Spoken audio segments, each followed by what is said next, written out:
ঊনকোটি জেলার কুমারঘাট মহকুমার দুটি গ্রাম হলো উজান দুধপুর ও বলাই বাজার। দুটি গ্রামকে বিভক্ত করেছে মনু নদী। সেই নদী পারাপারের জন্য দীর্ঘদিন ধরেই চরম সমস্যায় দিন কাটছে সংশ্লিষ্ট গ্রামের মানুষের। যাতায়াতের সমস্যায় কৃষি প্রধান সেই এলাকার কৃষকদেরকে তাদের উৎপাদিত ফসল বাজারজাত করতে গিয়েও বিপাকে পড়তে হচ্ছে বলে অভিযোগ।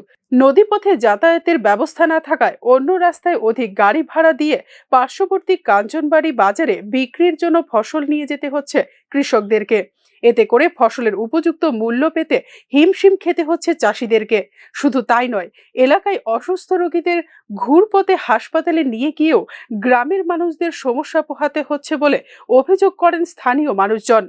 ঘুরে গেলে তো গাড়ি ভাড়ার দরকার আছে, এই দিয়ে 20টা গেলে বা নৌকা দিয়ে থাকতো আমরা মানে শর্টকাট হয় আর এই দিয়ে হয়তো এই দিয়ে ঘুরে দিতে লাগে, বিদেশি মলিয়া গাড়ি তুল দিয়ে ঘুরে দিতে লাগে।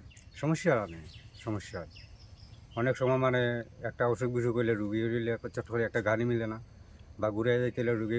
এই পরিস্থিতি থেকে মুক্তি পেতে দুই গ্রামের মধ্যে নদীর উপর সেতু নির্মাণের দাবি উঠতে থাকে গ্রামবাসীদের তরফে।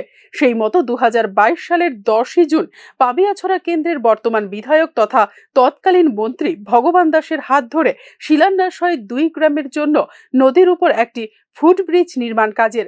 গ্রামোন্নয়ন দপ্তরকে কাজের বরাদ্দ দিয়ে কিছুদিন পর যথারীতি শুরু হয় নির্মাণ কাজ। স্থানীয়দের অভিযোগ, কাজ শুরুর কিছুদিনের মাথায় নির্মাণ কাজ অর্ধসমাপ্ত রেখেই থমকে পড়ে সেতু তৈরির কাজ।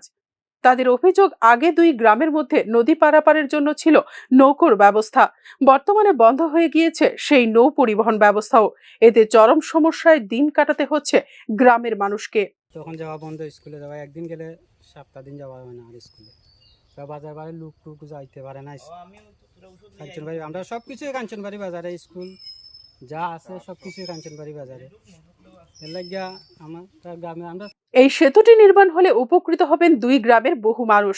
ভুক্তভোগীরা চাইছেন নির্মাণ কাজে সৃষ্ট সমস্ত প্রতিকূল অবস্থা কাটিয়ে দ্রুত নির্মাণ করা হোক তাদের দীর্ঘ প্রত্যাশিত এই পাকা সেতু।